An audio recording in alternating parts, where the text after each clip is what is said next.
Ainda girando os nossos repórteres, a escalada do conflito entre Israel e Irã adicionou mais incertezas e riscos ao cenário político e mundial já conturbado, alertou o relatório do Indicador de Comércio Exterior. Quem tem mais detalhes para a gente é a Beatriz Manfredini. Beatriz. Pois é, Paula, foram dados divulgados ontem à noite, então, pelo Instituto Brasileiro de Economia da Fundação Getúlio Vargas, o IBRE-FGV, e a partir desse relatório, que cita diversas incertezas econômicas e mundiais, como, por exemplo, tarifaços recentes promovidos pelo presidente dos Estados Unidos, Donald Trump, e relações conflituosas entre o país norte-americano e também a China, parece agora, então, a questão do conflito entre Israel e Irã. O relatório cita, por exemplo, que um acordo assinado entre Estados Unidos e China no dia 10 de junho não afasta as incertezas do comércio mundial associados ao governo Trump. E que agora, então, esse confronto, esse conflito, ele termina de completar um cenário difícil, então, mundialmente para todos. O conflito, por exemplo, já gerou mudanças e altas no preço do petróleo, entre outras coisas. Então, a FGV aponta para um cenário bastante incerto em todo o mundo a partir desse confronto que a gente sabe ainda está escalando e não tem data para terminar. Além disso, a gente citou aqui agora há pouco, existem também todos os problemas e os desafios humanitários nessa situação. A própria ONU divulgou também um relatório falando sobre o número de mortos em confrontos em 2024, que apresentou uma alta de 40%. Foram mais de 48 mil pessoas mortas no ano passado. Entre elas, a maior parte eram civis e disse, inclusive, que a cada 12 minutos um civil é morto em conflito armado. Chamou atenção especial para mulheres e crianças nessa situação e também para defensores dos direitos humanos. No ano passado foram 625 ativistas mortos e 123 desaparecidos. Então, esses relatórios demonstrando aí as dificuldades econômicas e humanitárias mundiais que estão aí se exacerbando nos últimos tempos. Paula.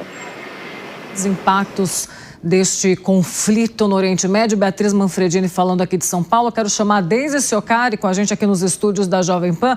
São grandes os impactos, né, Deise? A gente já comentou sobre os impactos em relação a petróleo e gás, né? Tudo depende aí do preço do barril do petróleo lá fora. A gente já comentou sobre os impactos em relação ao dólar também. Tem o humor no mercado financeiro, que a gente sabe que tudo movimenta também, tudo que acontece. Agora, um ponto que eu quero tocar com você, Deise, que a gente ainda não tocou no Jornal da Manhã de hoje, é em relação ao posicionamento do presidente Lula. De que forma ele deve se posicionar, enfim, nos próximos dias e como o posicionamento dele vai mexer também com a economia aqui no Brasil?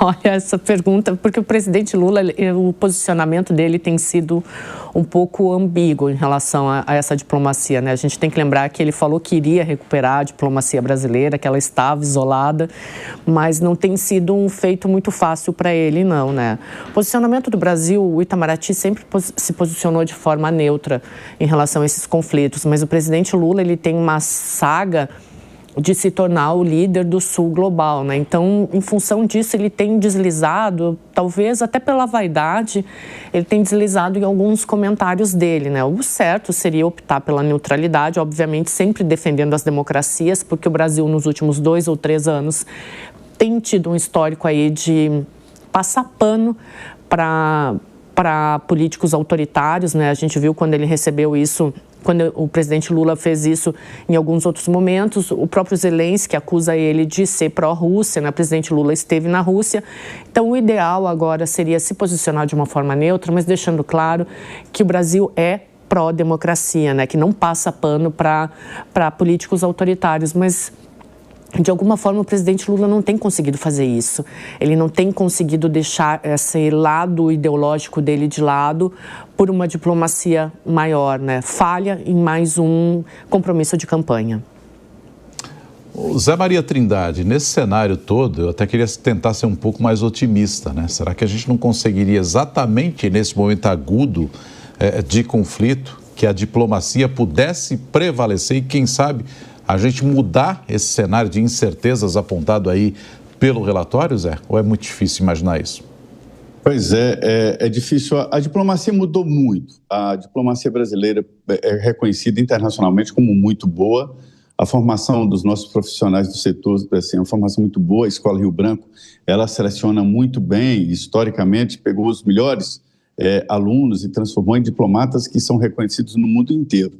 E a diplomacia vem se transformando muito em escritórios de negócios, né, que defende o interesse do determinado país na comunidade internacional. Não há mais aquela história de país amigo. Existem, sim, afinidades, mas não um país amigo, mas sim um país que tacitamente pode se relacionar de uma maneira positiva economicamente. Então, esta é a nova lógica da diplomacia. Mas só que agora começam a entrar fatores que são estranhos a esta lógica racional. Por exemplo, o presidente Lula não se dá bem com o primeiro-ministro Benjamin Netanyahu, de Israel. Lula foi considerado lá persona non grata, porque ele fez comparações do Holocausto de uma maneira imprópria, e isso agrediu muito a cúpula do governo de Israel, que considera o Brasil como um país hostil. Um grupo de parlamentares iria agora visitar Israel para tentar dizer o seguinte: o Brasil não é hostil a Israel. Nós temos o governante atual, que não se dá bem com o primeiro-ministro, mas não significa que o Brasil é hostil a Israel. E aí esse grupo que iria lá acabou cancelando, exatamente porque não há condições para qualquer tipo de conversa dessa natureza. Mas o importante é o seguinte: essa incerteza que havia na economia, que foi incerteza provocada pelo presidente norte-americano, que deu uma sacudida nessa história do tarifaço, né? Agora entra também na incerteza política.